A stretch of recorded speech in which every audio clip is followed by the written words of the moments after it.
Hello, everyone. I haven't done one of these in a while. Too much organising, I think. But for Christmas, we've got a special one. Because I thought this is a good time. A lot of people this time of year sort of think about going live or going full-time or going part-time, going live.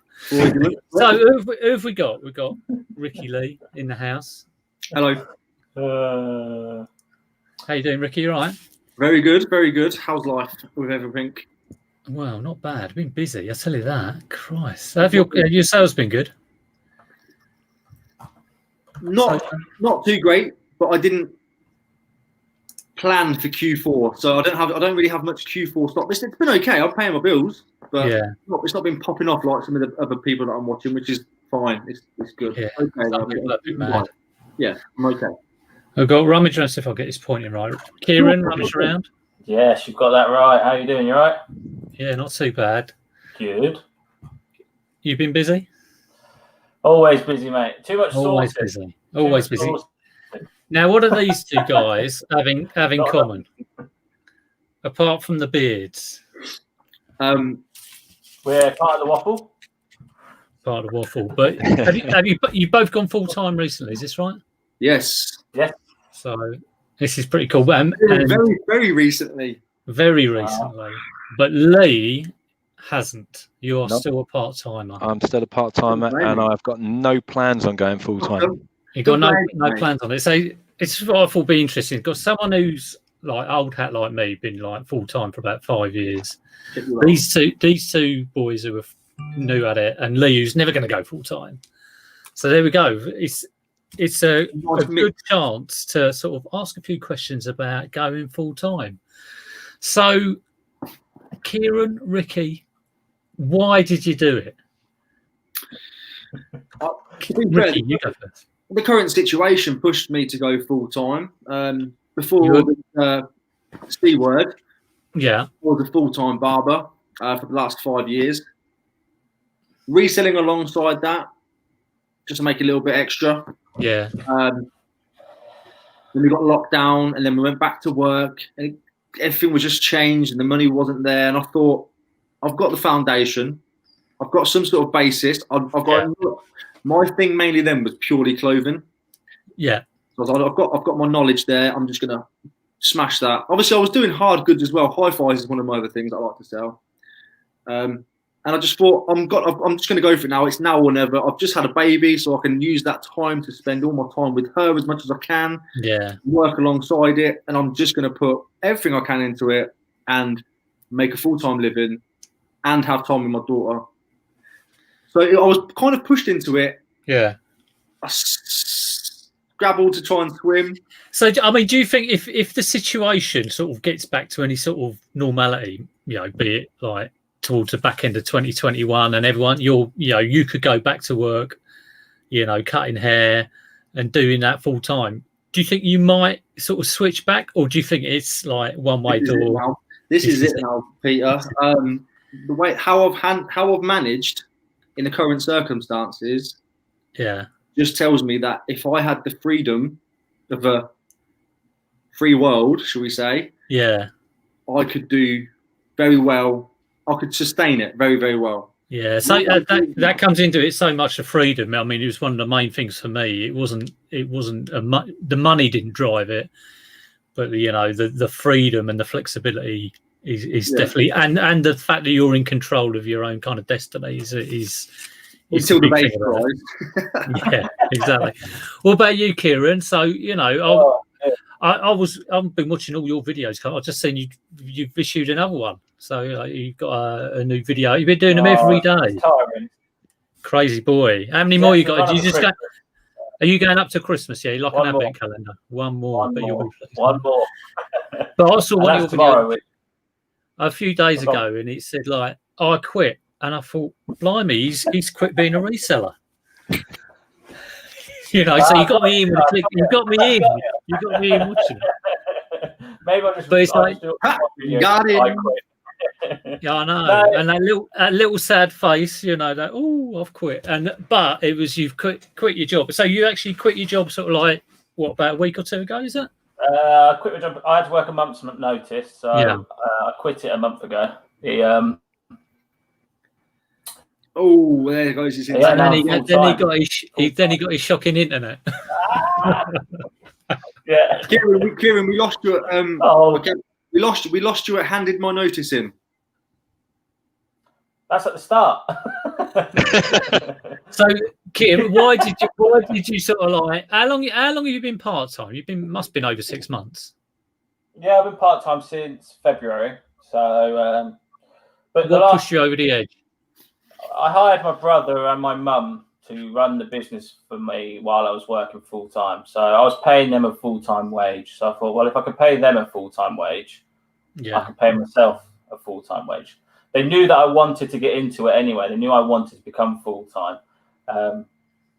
So I was using them as a 6 month sort of just to see how I could cope with the financial side of things. I saved a bit of money through working full time at Elson's. And then I just thought, you know what? I enjoy reselling. I enjoy learning new items, and I'll just go for it. So and now I'm here, and yeah, not bad. Yeah, very cool about I'm it. enjoying it so far. I'm enjoying the freedom. Yeah, you didn't like spend your first week just getting up late and stuffing around the house and not doing anything. My first week's this week. Oh right, so you've been full on sort of like sourcing and keeping busy. Yeah, listing, sourcing. Living the dream, Peter. Living the dream. Living the dream. I've been living the dream for 5 years. So Lee, you are never going to go full time, or it's difficult to say, obviously. Unless I got, for example, if I got made redundant, then I'd go into it straight away immediately. You wouldn't think, oh, let's get another similar job. But if something did happen, you take it as a good opportunity to try it out. Basically, yeah. I mean, I've had lots of self-employed jobs on the side for years, and I enjoy them. And one of the ones I love my photography. I can make money out of it, but when I started doing quite well out of it, it was, well, do I stop my day job and start doing the photography full time? And I worried that would the pressure of it take the fun out of it, and if it wasn't fun, would I want to continue? So I've always had a self-employed job on the side, which just means I can boost up my main wage, takes all the financial pressure off the main wage, which means that I don't have to have the most stressful job, and I'm still getting a decent income coming in. So that's why I quite like the balance, but it does mean that I've got a lot of work. So working a full-time job plus balancing this, there's a lot of responsibilities there. Oh, definitely. I mean, the security thing. Are you boys a little bit worried about, like, having that consistent-ish wage, and then going from like, okay, it's all down to me. I've got to bring home a crust now. So, is that a worry for you, or is the fact that the first month it was? Yeah. Then I realised what I was doing, which is I'm by no way means am I a power reseller. I'm not warehouse ready. I'm nothing like that. I'm very, very average.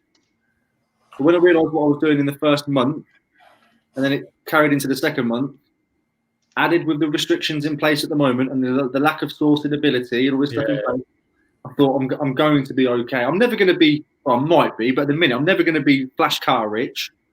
But I'm going to be paying my bills, shoes on my feet, food in the fridge, time with the kids, done. Yeah. So I'm not worried. I wasn't. So you kind of like you've reached that kind of like basic level of you're going to be all right. Yeah. I don't need tons. I'd like to have tons. Yeah.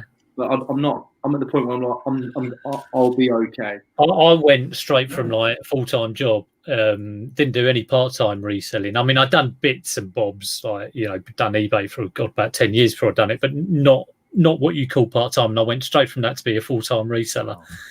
And it took me about 3 months to sort of work it out, and they were pretty sticky some of those months. I tell you. Yeah, so. But I suppose if you're guaranteed a wage, it's different. Yeah, I was a barber, self-employed, so my money was different each week anyway. Yeah, being like I'd always worked like for a company and been had that wage packet at the end of the month, and to go from that to like, oh, hang on a minute, I've only like made about 300 quid this month, which isn't too good, but there you go. I better say hello to a few people in the chat. I've been ignoring them. Ian was in here ages ago saying he couldn't watch, but he's going to tune in later, so thanks, Ian. Pete's in, Peter Stride, Leanne's in. How you doing, Leanne? And Sam and Neil's in. Aaron, RJ's World, Jeremy Cole. We're going to flip through these. Tea Cakes, and Derek's in as well, and Gimbal. So, I mean, like I said, I went from full-time job to like full-time reseller, and when I look at people who have a job and have done it sort of part-time as well, that amazes me how you find time to do that. So, I mean, like Lee, what is your average week? I mean, what hours do you work in? You know, I suppose is it Monday to Friday, 9 to 5? Yeah. And then, how do you fit sourcing, listing, packing around that, and how many hours do you spend on it? And that's to, you know, so all of you, when you were doing your part-time on the side, how on earth do you do that? And how do you find changed time? A lot. It's changed an awful lot. When I first started, I was buying anything that made a profit, and then I basically anything that was I thought, I can make some money out of this, and then all of a sudden after a while of every lunchtime I was off to the post office, and I'm thinking, wait a minute, I'm wasting so many hours a month queuing in the post office, whether I'm making £5 on an item or £30 on an item. That's when I started changing my strategy to only picking up items that would make me 20 quid, because you're a real magpie now, aren't you? You just go for the quality. Very, very specific on the quality, because what I realized was that I was spending so much time at home and on my lunch hours that I wasn't getting any downtime. I wasn't seeing my family properly, so I had the balance completely wrong for the first sort of 6 months when I was learning the ropes of how to do it, and then I've refined it. So now I'm maybe an hour a night, hour and a half, depending on what I feel like, and then on the weekends 3 hours, 4 hours maybe on a Saturday, same on a Sunday. I never count sourcing as work because I enjoy it. But anything where I'm having to clean or photograph or list or anything like that is I count as work, packaging, whatever else. So I've just had to make myself more and more refined. So I mentioned in one of my videos recently that as well as doing the £20 minimum, if it's awkward to pack, I'm not going to pick it up either, because I've been testing myself how quick I can pack stuff now. Don't get any teas made. Well, that's it. I had some glassware that I sold, and it took me 25 minutes to pack it, whereas shoes and clothes take me a minute to pack each, and I make the same or more profit. So I've very much changed what I do now, because I had the balance all wrong, and I wasn't seeing my family, and I had to sort that out because it was not working for me. So there's a lot to balance up. But now I've sorted it all out. It's not so bad. But also with regards to sourcing, when I was working in my local town, my lunch hour, I could hit 14 different charity shops on my lunch hours over the week. So every lunch hour, it would be in a different charity shop. That's quite good. Yeah, I mean, if you're doing it, just going around every day, you get to know it, and you get to know the new stuff that's come out, don't you? It's exactly. So, I mean, you sort of restrict it to sort of an hour or two, hour and a half a day, 3 hours at the weekend. How much do you think you're kind of listing, how much you're selling sort of per week? Just roughly. I know it's difficult to say. It's gone down massively, the amount I'm selling, because I've changed the way I do it. Where I was selling 35 to 50 items a month, I'm now down to sort of 30 items a month, if that. But my average profit per item has gone up to, it's getting up 37, 38 quid an item now. Profit. See, that's all right. So for monkeying around on the side in the evenings, that's fine. I can cope with that. But before, I was making less money, and I was per item, and I was selling a lot more. So profit-wise, I was a lot better off when I first started because of the sheer volume. It was stressing me out because I wasn't getting my family balance right, so I had to balance it. You definitely sounds like you got it right. You're hitting the profit, but like not letting it, the time leach into your, because obviously all your time's taken. I mean, that probably averages out one item a day, maybe 1 or 2 items a day, but they're good profit items. Now, if you're full time, you probably want to be doing at least 5 items a day, 5 to 10 items a day, and you want them to be making £20 each, to get that kind of £100-200 a day. And that, I used to get stressed out initially when I was doing it, because I got into that. I need to be selling every day, and now I get so many. I don't give a monkeys anymore. I've got out of that mindset where I was so concerned about I need to get sales every day. I don't care now, because over the month it all averages out, and it's great. So I'm happy. Yeah. It's not going to make lots of money, but it's enough to pay extra off the mortgage, put some money towards a nice holiday every year, and it means I can buy a nicer bottle of wine for dinner instead of the cheap bottle of wine. So that's cool. Oh, you don't have to buy me a nice bottle of wine, Lee. Very kind of you. Checking the 7-day total for me is a lot better. Seeing what I've done over 7 days. Yeah. Than checking every day. Because one day I could do £20. The next day I could do £180. Well, there's my £200. There's my £100 a day. Yeah. Figure we're going with. It stressed me out looking every day. Now I'll just check it on a Sunday and go, right, okay, that's a bit crap. Or what do you aim for every 7 days, Ricky? No, I don't aim for anything. I can't force people to buy. I've got no idea. I just what will be will be. Keep pumping the listings out, keep sending them out, promote my listings, send the offers, and just that's all you can do. All you can do is the work, isn't it? I mean, those graphs can do your head in. And, there's no point in trying to aim for a figure. No point. Aim for a figure cash-wise. There's no point. You can't force people to buy anything. You got to be realistic with it. I mean, because everyone's probably been having a blinding time over the last month since lockdown, whatever. But it's highly likely in a lot of reseller situations that the January and definitely February is going to tail off a little bit because we've had Christmas. And once you've done this a few years, I started reselling in January. I was kind of tinkering with it from September to December, and I thought, I'll go January because it's the start of the year. It's probably the worst time to do it. The best time. Yeah, but Kieran, you've been doing it. You've been doing it part time. I went from like a zero situation to like, let's do reselling. And I would say the best time to probably start reselling is Easter time, because you can start sourcing a lot. Yeah. And then you can have the run into Christmas and experience the sales there. But for anyone who is new to reselling, you just don't know when the peaks and the troughs are, and when it's going to happen. So I just noticed that Richard is in, who I called Mike the other day. Hello, Mike. Hello, Mike. How you doing? And I realised, I tested these guys. I realised why it was, because it was Mike the Knight on CBeebies. So I probably will continue to call you Mike, Richard, and I hope you don't mind. But you can call me Steve if you want. There we go. So when you were doing sort of like your part-time, full-time job, Kieran, how was it for you? Because every time I saw you on like one of the chats, you just got back from driving around on a combine harvester.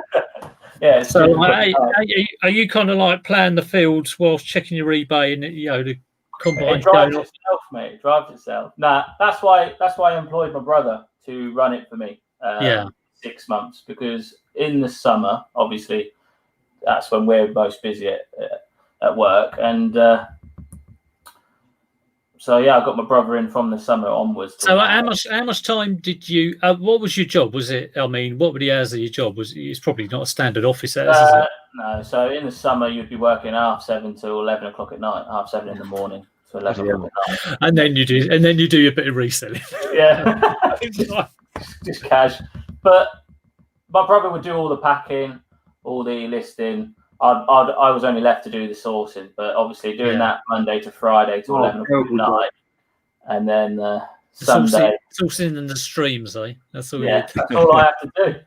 Living the dream, Peter. Work smart, not hard. So how's that? I know you've only just started it, but how do you think that is going to change now? So if you were working those hours, have you sort of like set some hours in? Have you set a little routine? So I've set myself to do 8 hours a day. So no matter what time I wake up. Is that it? I'm doing 8 hours a day, Rick. That's all I'm doing, darling. That's more than me. 8 hours a day, done. Because I've done my long hours now for the last 5-6 years. It'll probably change next year, But obviously, because I've started like the tail end of Christmas, people are shutting their shops and stuff. So it kind of makes me want to think, well, actually, why am I, slaving in the garage for 10 hours a day trying to get, because the sales have dropped down in the last week. So yeah, maybe in the new year I start getting properly. Kieran knows he's got a paycheck left coming. It came in today, Ricky. Hey. Make it last. So are you still employing your brother and your mum then to do it, or have you laid them off? You give them a redundancy? Christmas, Kieran. I sacked him, mate. I sacked him. You sacked him on Christmas Eve. You scumbag. Hang on, let me finish. You took him into a room and said, just like to recap what you did come to the company. I sacked him on the 18th, not quite Christmas Eve. It was 18th December. Did they have to walk out with a little cardboard box with all their belongings? I don't know. I might employ my brother back anyway for a month to get rid of the dead stock, because I've got so much death pile stuff. It's unreal. Kieran, how old is your brother? Sorry to deviate. 19. Sweet. Imagine having a 19-year-old brother. You'd do this. Yeah, man. Good on you. Yeah. Work smart, Ricky. Work smart. Don't have to work hard. I'll blame my parents. Are you not worried your brother's going to, now he's unemployed, is he going to be one of your rivals and resell himself? He's got the skills. He is. He said he's going to resell. I said, don't go into Spalding charity shops. They're mine. They are mine. He's already nicked half your stock because you made him redundant. Yeah. So what about you, Ricky? I mean, what was your sort of like average sort of week when you were trying to do the two? Was it difficult to do, or was it all? Well, I always said that I had a full-time job and a full-time reselling. I've honestly, it was full-time for both. I'd go to work 9 till 6. On your feet all day as well. On my feet all day, of course, but it's done some good for my feet. But I'd spend my lunch hour, like Lee, going around every single charity shop. I'd come back, finish my work, go home, clean, photograph, list if needed, answer emails on eBay, pack what I needed to pack for the next day, get to the shop, drop it off. I could be finished. If I'm home at 6, I could be done by 9, 10. And then I'm walking down between 11. Mrs. has already gone to bed at 9. Yeah. And I'm on my own, sourcing on my phone, looking at Marketplace, get a bit tired and go to bed. So now you're full time. Yeah. Are you going to sort of, one of my things for the new year is to work more efficiently and smarter, but I kind of want to be done by 6 o'clock and just say that's enough now. If I've worked from 9 until 6 and it's focused, it's not like drifting off on a YouTube channel or, thinking, let's have a look at some football. If I can do that, that should be enough, and I should be able to sort of go, right, 6 o'clock, let's have some family time. Because I know there are some real Nick Hills is a classic one that he'll be like on at 2 o'clock in the morning, and that's how he works. But are you more of, I want to make time for myself? I'm more of a Nick, I've got to be honest. I get up in the morning, I check, see if I've had any replies from offers I've put in on Facebook, have a breakfast, sort the kid out, and then as earliest as possible, I'm out straight out the door, going to my unit, do my packing for the day, get to the shop, drop my parcels off. Hopefully I'm done by 9, 10. That's when I've got the full day. And then I'm out sourcing till 10, 11, 12, 1, 2, maybe 2, 3 o'clock, depending on what the time is. Come back to the unit, clean, process, video if I'm making a video. So pretty full on then, do you think you can keep that going, or we're just waiting? I've been doing it. I've been doing that alongside the full-time job. And then ever since I've been full-time reselling, I'm natural to it now. I don't sleep very well anyway, so I can't go to sleep at 9 o'clock like the missus can. I'll be up till 12, 1 no matter what. It gets to 1 o'clock and I think, I've got plenty of time for a film now. I'll put the film on. Before the film goes, I'm asleep, and I'm like, because I can't tell myself, right, it's bedtime now, go to sleep. I can't do it. I'm not going to start trying now. So I'll work and work. But it's not like I'm not being a hero. It's not like constant work. I'm not like, right, I'm this and this. In between the charity shops, I'll stop at the Tesco, get a sandwich, sit in my car, eat that, scroll Facebook, scroll YouTube, then go to the next charity shop, and then come. I'm not completely grafting, but my whole day taken around reselling, finding stuff, posting it, getting it done. Well, if you enjoy it as well, and I think most resell, you have to do reselling because you love it, you know, and it's not like a job when you're doing it. I mean, sometimes if you're testing something or trying to fix something or just cleaning something, it is a bit like, oh, Christ. But, you know, generally, if you're sourcing or, you know, or going to boot fairs or charity shops looking for clothes or whatever, that is fun, isn't it? You know, it is. Well, reselling was a hell of a lot easier before I did YouTube. Yeah. I'm just telling you, it takes up a lot of time. You've got to think. It does. There, just simply sourcing, for example, and then going back to unit and doing my stuff. I'm in doing, done. Yeah. If I'm making a video, I need to, excuse me, take that back. Right. Oh, I need to film this. I've got the GoPro on. I think, get back in. I go, oh, now I need to get back, edit. I'll start packing stuff and think, oh, God, hang on a minute. Welcome back to the channel, guys. There's a certain responsibility, isn't there? There's a certain responsibility you feel to deliver something, you know. Yeah, the amount of times that I've had a day and I think that's been a really good day today, and I think, oh, do you know what? That would have made a really good video. But then I think I've had to just focus on getting things done that day. I've got 3 videos recorded that I haven't had time to edit yet. So when they do go out, they go, like, hang on a minute, that thing in history has already happened. Yeah. You don't find the time. The sun's out. and you kind of get sick. I mean, I kind of get a little bit tired of doing the same ones, but I do get tired of doing the same old thing. So I've got to. But then again, people do like, you know, if you're showing what has sold or what you picked up, people always like them. You know, the more kind of like interesting, quirky ones, I think people appreciate them if you do them, but they won't get as many views because, I mean, when I was looking at, you know, YouTube channels before I started, it was naively, I guess, it was like, what can I find to buy, to sell? What is it that people get? And of course, you don't really get that, but it's still good. It's still a good watch, isn't it? But you know, that's what it is, I guess. Yeah. What about you, Kieran? I mean, you hope to, you know, factor in now you're full time. You're hoping in to factor a little bit of time for yourself rather than go crazy. Sounds like you are. I mean, yeah. I just chill, mate. Just chill. I'm very chill, relaxed, positive. Yeah. Me, good. I mean, like Ricky said, you can't force sales. It happens when it happens. You know. Well, I think as long as you keep doing the right stuff, and you know, everybody knows that. I mean, the major thing is just keep listing it, keep it at realistic prices. Look at the stuff that isn't shifting, and like maybe like try and jazz that up a little bit.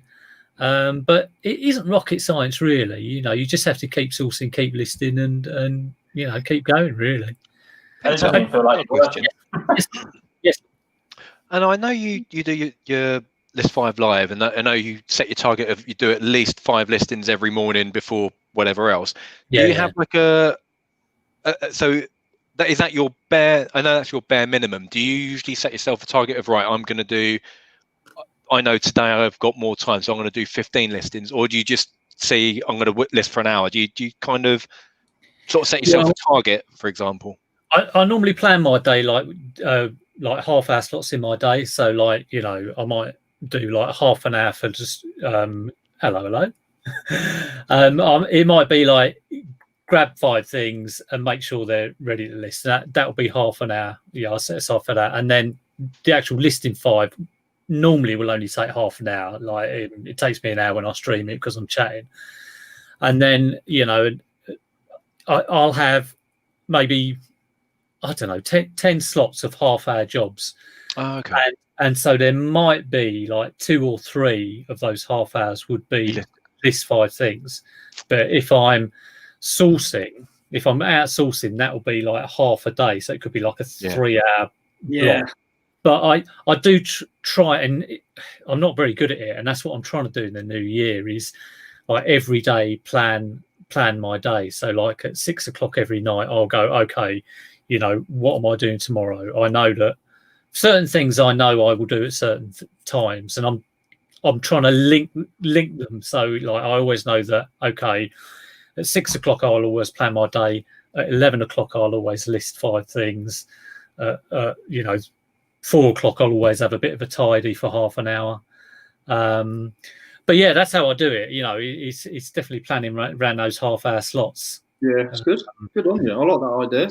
Yeah, I don't always do it, and you know, like I say, but at least I have the plan. And with the List 5 Live thing, yeah, it is a minimum of 5 things a day, and sometimes I do more, but sometimes I fall off the wagon.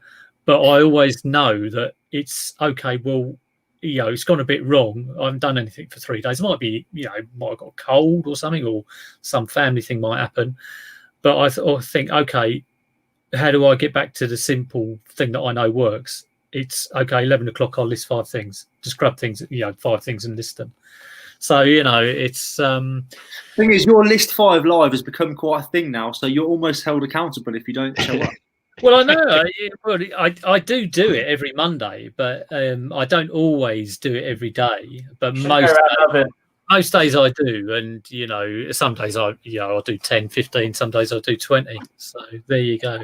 But you know, it's just having that simple, like, what is the simplest thing I could do? To have simple goals is you know, it's no good sort of like saying, oh, I'm going to list 50 items every day, because it never lasts, you know. But if you do, fantastic. But don't. If you can do it, you know, amazing. But I mean, I couldn't do it. I did that. The most I've done once in a day. Yeah, I did the listing challenge, one of those listing challenges that, you know, Nick does with Derek, and I think George was doing it as well.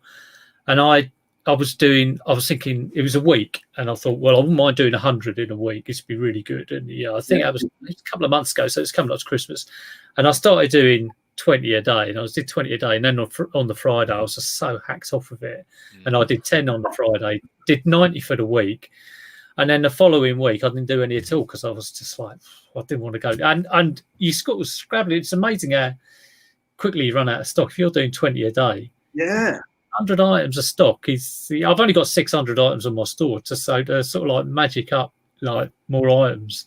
I've only got about 100 on mine. So. Oh, sorry, Lee. Sorry. I was just saying I've only got about 100 items on mine. So as a part-timer, yeah. I don't have anywhere near the size of your shop. I'm full-time with 180. Don't worry about it. Well, I mean, size isn't everything, as I say. I mean, when you look at George, and he's got 200, 300 items on his shop, he's around that mark, but he gets the high-value stuff, and he gets it in and sold. And a lot of my 600 is... Well, some of it will be lower, but you know, some of it is just sitting there, and I'd much rather be sourcing regularly and getting it through the shop and out, and have 200 items in the store. Yeah. And I'm sure the shop metrics, you know, best thing you can have is a real active store like that and getting it through. Of course, you know, it is what it is, isn't it? Have you got any sort of like goals, like as you're going in like full time, you know, recently? Yeah, well, you know, do you think, oh, this time next year? I remember I set some goals and didn't make them at all, but you know. Well, the current situation, I've told myself and my family, we've had a chat, and I'm just going to go through it, picking things up, learning everything again, seeing what happens, setting mini goals, and I've said no matter what. Bear in mind, this has been months. This has been happening. This C word. I'm going to start doing goals next year. So you're going to enjoy it. You're sort of like just going to go with the flow. Enjoying it. I'm just going. What's the word? I'm freestyling it, and I'm quite enjoying the freestyle. In my head, I've got a certain routine of things that I know I've got to do when, blah blah blah. But I'm really liking structure at the moment, and I'm going to set my own structure going into the new year, and bring that along to the YouTube videos too. So I've got a structure in that, because YouTube is also now, if you're doing YouTube and your ad revenue, we do it for an extra income as well. It's not all about the money, YouTube, but there is an income there. So I have to structure the reselling and the YouTube, weigh out what's what, and just start getting some goals set, because goals, they are big. No matter how small they are, goals are massive. They keep you driven. Yeah. Yeah. So yes, I will be doing some, but at the minute, Peter, freestyling, mate. I am. I always, like with my YouTube, I always sort of like say, yeah, I'm going to do this, that, and the other, and I never end up doing it because I'm just too lazy. New year, me, mate. So I'll do an intro. I'll make it a little bit like it's some editing. I'll make it a little bit better. But I just kind of like I'd film it and plonk it on. That's terrible. Yeah, rough and ready. What about you, Kieran? You got any goals for like being a full-time reseller? Not really. You just look so relaxed. It's unbelievable. I'm a relaxed guy, Pete. I'm relaxed. Oh, Kieran's too laid back anymore, and it'd be. I mean, what if it goes completely? Hello. What if it goes? Thanks for that. What if it goes completely tits up in the next 3 months? You've made like £200 profit every month. Are you going to have a little rethink? Peter, it will not go wrong. I'm positive. Positive vibe. I'm ready. We've got this. I have too much death pile stock for it to go wrong. I hope. Well, if it does go wrong, it'll make a great YouTube video, and you get the ad revenue there. I quit. It's all gone completely. Yeah, I quit. It's all gone completely wrong. Now, hopefully, it won't go wrong. But if it does go wrong, then the current work that I was in, I'm very highly skilled, and I've got a lot of qualifications within that job. So I'll just go back to something like that again. Yeah. But they'd have you back, would they? Maybe not them, but there'll be other companies out there. There'll be other companies out there. I don't know. Let's not talk about it going wrong. I've only been in it for 3 days. Please, 3 days, and you're already telling me it's going to go wrong. You're going to be absolutely fine. You'll be fine. I mean, like I say, doing it part-time, I think, is probably more difficult than being a full-time reseller. So, obviously, Peter, you'll understand this as well. I think the most scariest thing about going full-time isn't the work. It's just giving up that consistent wage. That's the only scary thing about going full-time. That is it. You know you can do the work. You know how to pack. You know how eBay works. All that is absolutely fine for you, Kieran, and whoever else is thinking about going full-time. The only scary thing is giving up the wage. And that's it. It's giving up the wage and keeping yourself accountable to actually, keeping on with work. You've got to be strict with yourself. I mean, I was terrible because maybe I spoke to Shelley about this when we were up at Hitchin, but I did watch videos for a couple of months, and I kind of had this naive view of, Christ, if these people can do it, I can do it. And you don't realise sort of like the experience that like your Nick Hills you've built that over the last 6 months, and you're like a sponge with that knowledge, and you build that knowledge all the time. But I kind of went in. I watched them for a couple of months, and I'd even been to a boot fair, and the first thing I was doing was going down, in auctions, trying to pick up a load of dodgy tools that I've still got actually. But it's amazing how naive you can be when you first start if you don't try it part-time. And I think it's a very good thing to do, is to put your toe. I mean, when you first started, part-time, you must have made sort of a few mistakes or learned stuff really, really quickly. I sold as a full-time income for about 8 years ago. I did this for about 2 or 3 years. Oh, right. I didn't know. Oh, yeah. So I was the guy selling sweets at school and whatever. I've always been in this kind of. This has always been a thing for me. I sold rubber balls at my school for some reason. It's there. It's there. Yeah. But obviously going into it, I started doing it part time about 3 years ago, and then full time 4, 5, maybe 6 months ago, full time, whatever the pandemic thing was. Yeah. So I've made a lot of mistakes over the years, but this time round, I'm still making mistakes, and I'm going to make mistakes again. We all will. Well, I remember when I went full time, my first trip to the charity shop, I was looking at fiction books and I was looking at CDs, and that is just like, why would you ever look at that? You find a book that's got a signature in it. Well, but yeah, £3 book or a £300 book or £30. But I mean, Kieran, did you make any sort of and Lee as well, when you first started like your kind of eBay venture, what sort of mistakes did you make, or things that you wouldn't do now, or none maybe? No, I think we've all made mistakes, like picking up the wrong item, thinking it's going to be worth something it's not. Then you've lost money there. You bought a tin of soup, didn't you? Yeah, that was a bit of a joke, but it's fine. Hey, that could have sold that. You'll probably sell next month when the shops are empty. Yeah. When I first started watching reselling videos, I saw everybody kept flashing. This is going to be, it's not embarrassing. Everybody kept flashing the Ashes DVD. Now, we all know what the Ashes DVD is, don't we? Yeah. We're all there. But all I kept seeing in videos was cheeky little flashes. That was it. So I was thinking, oh, got to be something here. When I Lee knows what's coming. When I first went sourcing, I must have come back with about 6 boxes of the Ashes M&S DVDs, thinking, I've seen these in the videos. I know these do well. Do you know the weird thing is about that? Nothing on eBay, but the weird thing is they'll sell on Amazon. And there was a time. Of course they can. Yeah, there was a time like a year or two ago where you could get about a tenner for it on Amazon.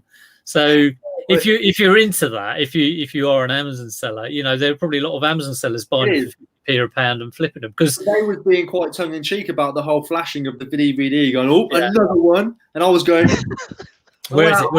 I remember coming back with a big like, I've just got these. I know these are worth some good money. And then I thought, nobody's actually said on their videos how much they're getting for them. They're always making an appearance.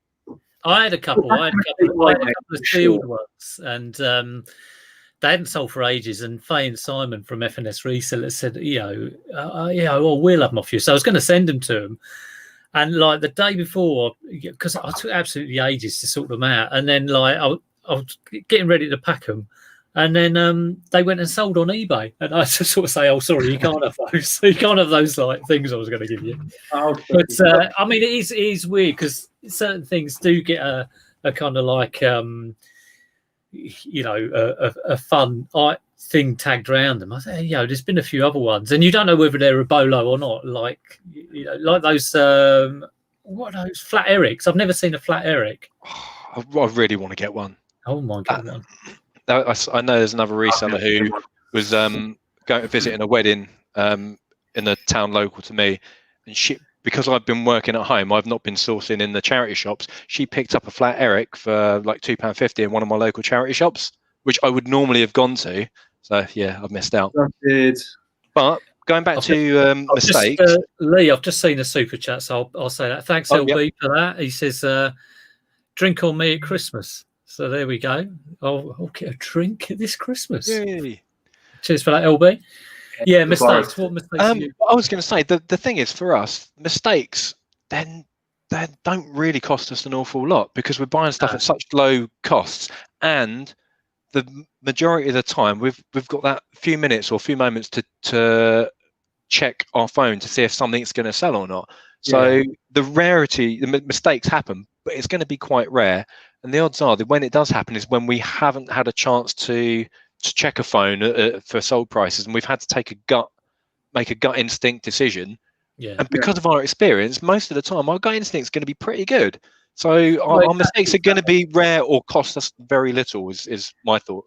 I mean, I'd sometimes make a bit of a big thing about my mistakes. I did a video not too long ago where I was showing all my mistakes, and I think that when you look at the actual number of mistakes you're making in percentage terms, it's probably like 2-3% of the things you buy. Like 2 out of every 100 might be a mistake, and even a mistake might be I'm only just going to get my money back, or I'm going to make a small loss, or not as much profit. As your education there, aren't you? Yeah, it's all an education. So exactly.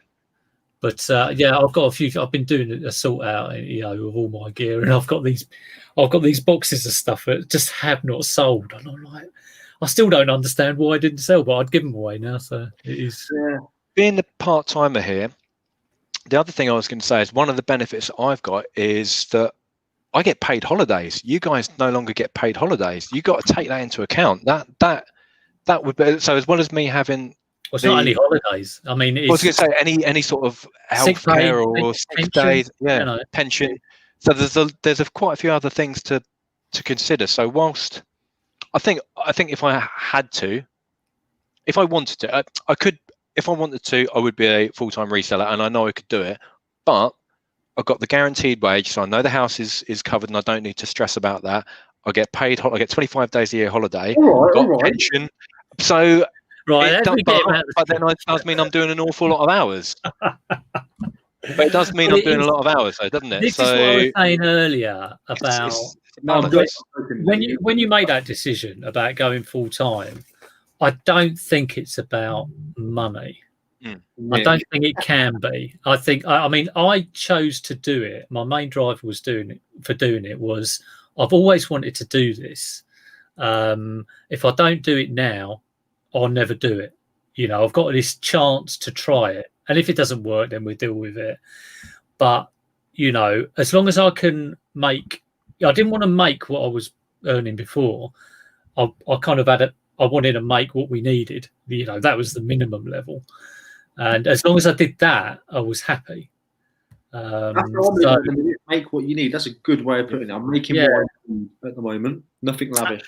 And if Ricky, I can see you've got that time now, Ricky, to spend it with your daughter as well. So you've got that flexibility, which I don't have. I've got to work for the man, and I've got those set hours where you've got the flexibility to do what you need around your family and spend that time. And that's massive. That is huge. It is huge. I mean, it's worth more than anything. I mean, I've got the flexibility if I need to pick my kids up, or if need to work around them. I kind of think I'd never be able to do this because I used to be out of the house at sort of 7 a.m, get back about 6:30 at night, and then just like get in, have my dinner, was absolutely knackered. Then they'd off into bed, and that's it. And to have that flexibility is amazing. And the weird thing about earning money reselling, I noticed it is weird. Well, when I first started, earning £1 from my old job or earning £1 through reselling, the £1 through reselling seemed to be worth a lot more. Well, because the pound you made is the full pound. The pound you made from working, you've made £10, but you've only got £1 of it. Well, I mean, it was just when I used to think if I spent £10 sitting in front of a computer, doing some whatever, programming or whatever, or I've made £10 through something I've bought and sold and got a bit of an emotional investment in it. Yeah, it just makes you happier, and you can't beat that. So. I did know someone was asking what a flat Eric was. It is a little yellow kind of cuddly toy with long legs. And it used to be on an advert. Levi's. Was it Levi's? Levi's Stay Pressed. Yeah. It was driving a car, wasn't it, or something? It's Lee will tell you, Stay Pressed jeans. Yep. Yeah, it always gets mixed up with Gordon the Gopher, doesn't it? But it's not Gordon the Gopher. It is a flat Eric. So. It's Gordon's cousin. Yeah. Right. Has anyone got any questions in the chat? I've been totally ignoring the chat. I did see Nick was in earlier, and I didn't say hello to him. Which is reseller suicide, that is. I'm not saying hello to Nick. Yeah. Peter Ray's in as well. Nick K is in. Let's have a look. Leanne's saying she got a flat Eric for $2.99. Hello, Leanne. Hello, chat as well. By the way, I'm trying not to commandeer Peter's show. That's all. But hello, chat. Hello, everyone from the fellow chat. Now, you boys, have you got anything? I know, Ricky, you normally do close, and that's your main thing. Is that what I was going to say? You're going to sort of like. I don't have a name. You just can do absolutely everything. I just do everything. I mean, it's in the name. Like Lee said, he now narrows things down to a certain thing. If it's got profit in it, I'll buy it and I'll sell it. And I mean, because I'm always aiming for high price stuff, but it's good to have fodder as well. Yeah. James and now Kieran's fodder is like DVDs and stuff. My fodder doesn't matter if it's an old ornament that I've paid 20p for that I know is worth £6, I'll buy it. What about sort of like size, sort of like, I know George Ross does some like huge. Well, that's the thing. I sell quite a lot of hi-fi stuff. Like I get big stereos and split them down. I'll sell the speakers. I've got a 1970s globe on there at the minute. I saw that. Well, yeah. Once that sells, I've got to pack that. I'll pack it this big. I'll pack it that big. At the minute, and I don't see it changing. It doesn't matter. I like to be eclectic. At the minute, I'm learning so much by just picking up things, and now I'm at the point I've no idea what that is, but I've seen something similar, and that pattern looks very 60s. That pattern looks very 80s. I'll pick it up, whether it's clothing, ceramics, plates. It doesn't matter. I will buy it. But my thing that I like to go for, money-wise, I like to make sure I've always got at least 10 items of hi-fi in my store, because that once they go, it's normally a big kick price-wise. But that globe you got, I mean, do you know what sort of age it was? Because I noticed when you were showing it had Germany, United Germany. Yeah, Germany. And well, there was one just before that when I was researching, which still had the USSR for Russia. So obviously that's pre-78. Yeah. So I know it's made between 78 and 84 because it's got Russia across my one. And they stopped making these ones at 84, and they was produced from 78 through to 84. So that's the sort of age range we are with it. I've seen somebody sell the exact same one with the Russia through, everything exactly the same. So it's the same sort of date, and they have achieved 150. And the average sort of price for that is around about there. Somebody's asking 175. I've put it up very, very high, hoping that nobody buys it for a while because I can't be asked to pack it. And if they do buy it, I've made a nice bit of money from it. Who would you send that with? I mean, that's too large for Hermes or UPS or anything like that. I would send that with a company called DX1 or 1DX. They're fantastic. I had UPS a little while ago. I'm not going to bore you with the story, but they can urinate off. I will use DX1 now, or 1DX, as they call themselves. They're fantastic. They're brilliant. Cool. So, Kieran, are you sort of like going to sell anything and everything as well, or do you have a little time? I think I will do at the moment, just to get myself sort of settled in the full time. I think I'll buy anything that makes profit, like Ricky. But I've always sold clothes and footwear anyway, since I first started. So that is probably my, let's say, niche is footwear and clothing. But I'm up for like sending anything internationally as well. Yeah, anything that makes money. But I always look for about a triple. So if I'm buying something for 10, I'm selling it on eBay for 30.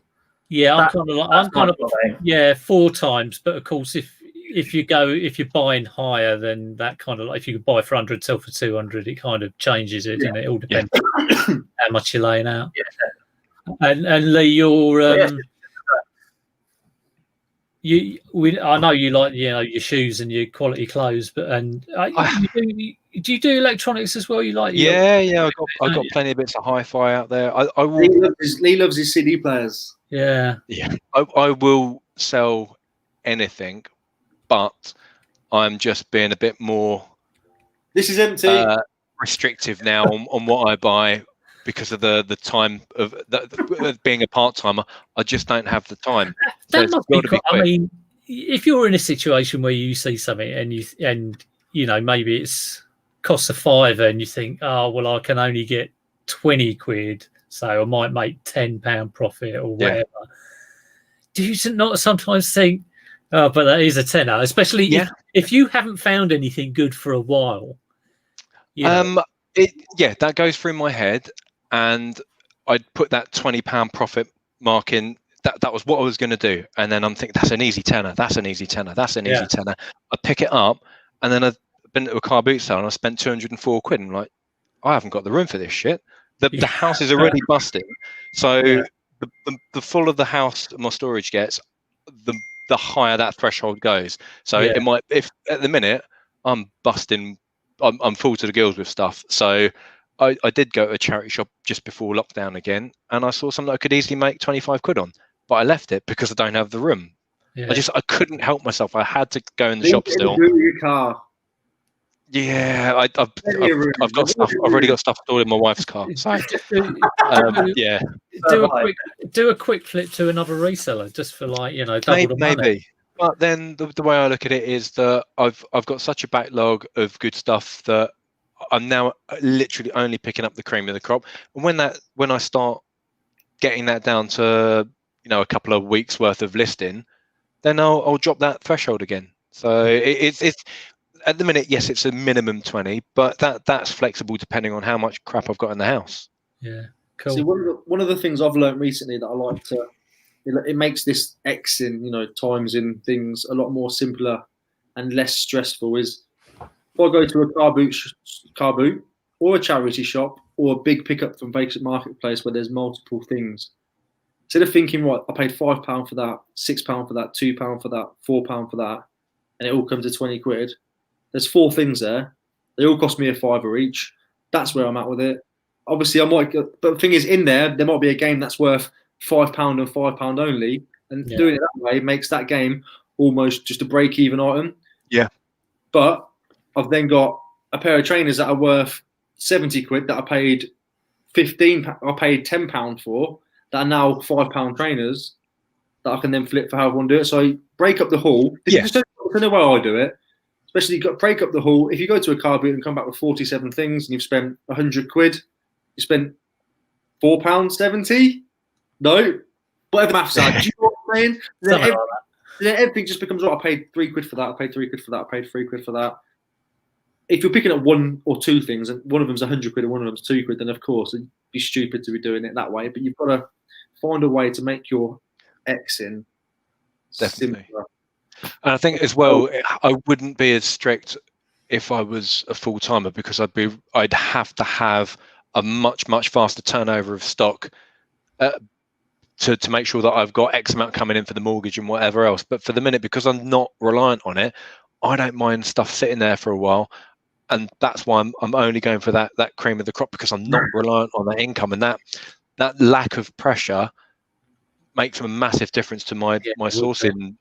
Full time, and I've still got stuff I don't mind sitting there. It's pathetic. I think more about like how big an item is, and, whether it might need work, and that normally affects my buying decisions.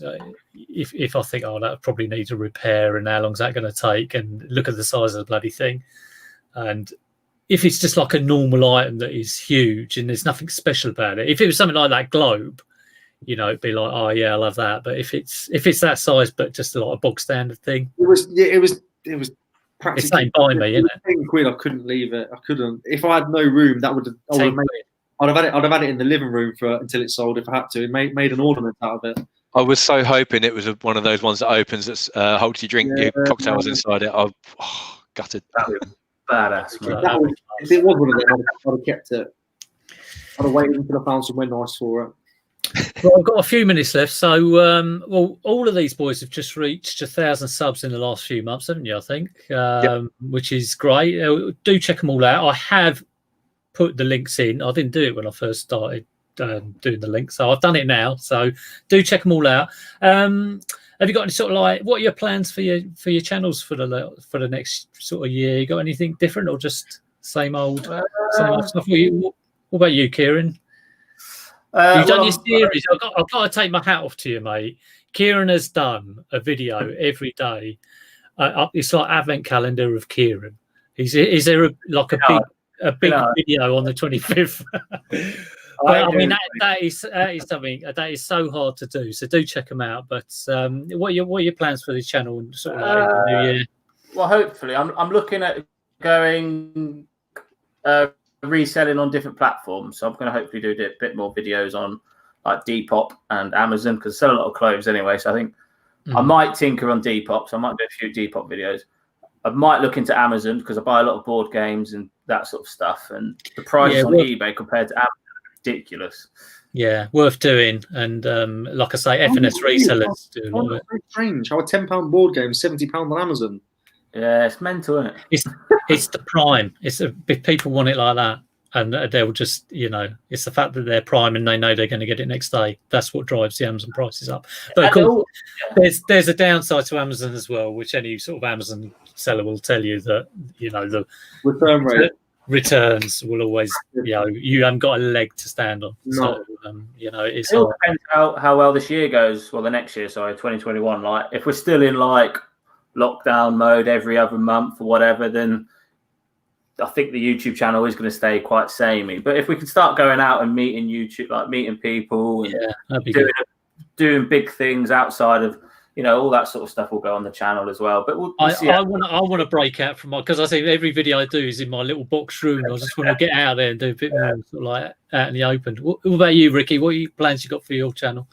Just a lot more structure. No, I've got ideas, I know where I want to go with it, but just more structure, a little less stress. You can tell that I've actually not pulled back from YouTube, but haven't forced videos at the moment. I'm just enjoying it, making the videos, being a part of things, and then enjoying it for what it is. I've taken a little mini step back while still creating content, just not as frequent.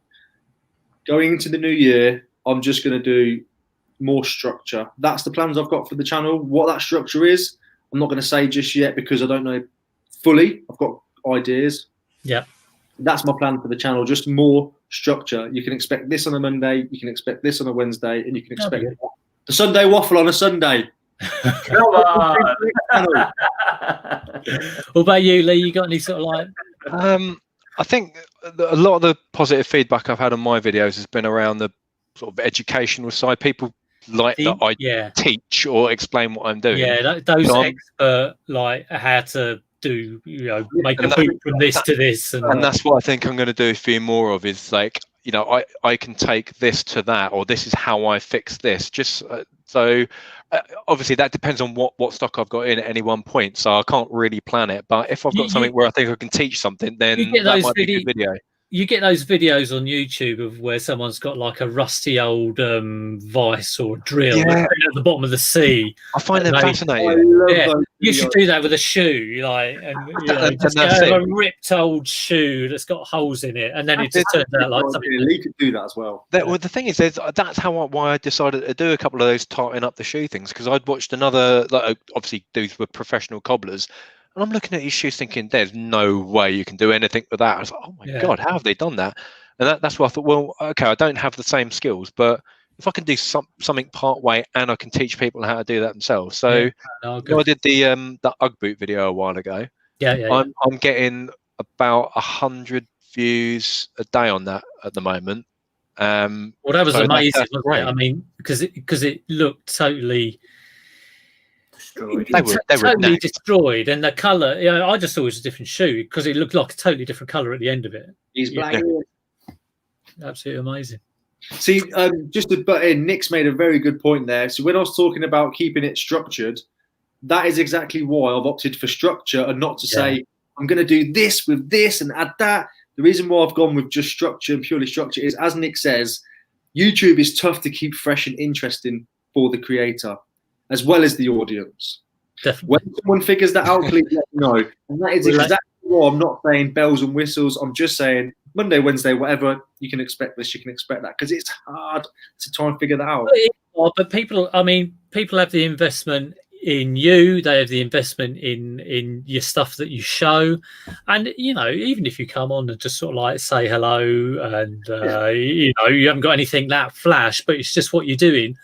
What you're doing, even if it's a normal kind of standard day, is interesting to other resellers. And you may not think it's interesting, but it is interesting. It is a strange thing. Reselling is a restricted area, let's face it. We're not like a stunt channel or a prank channel. We buy and sell things. There's only so much you can do and show. Yeah, there is. That's true. You know what I am going to do, Peter? I've just realised I've never done a sales video of what I've sold. I'd put it on Instagram so people can see what I've sold there, but I've never, ever done a sales one. So... maybe I need to get my act together and do one of those. I thought that was sort of a standard reseller kind of video. That is. It is for me anyway. But yeah, we'll look forward to that. Okay, guys, well, we've done the hour, so I think I'll let you go now. Thanks, everyone in the chat, for coming in. Thank you, everyone. I've been ignoring the chat because I've been so busy chatting away. But thanks, everyone, for watching. Probably won't be on for Christmas, so before Christmas now. So, everyone, have a great Christmas. Take care, and... I'll see you soon. Thanks, guys. Merry Christmas, everyone. Have a good New Year. Merry Christmas, everyone.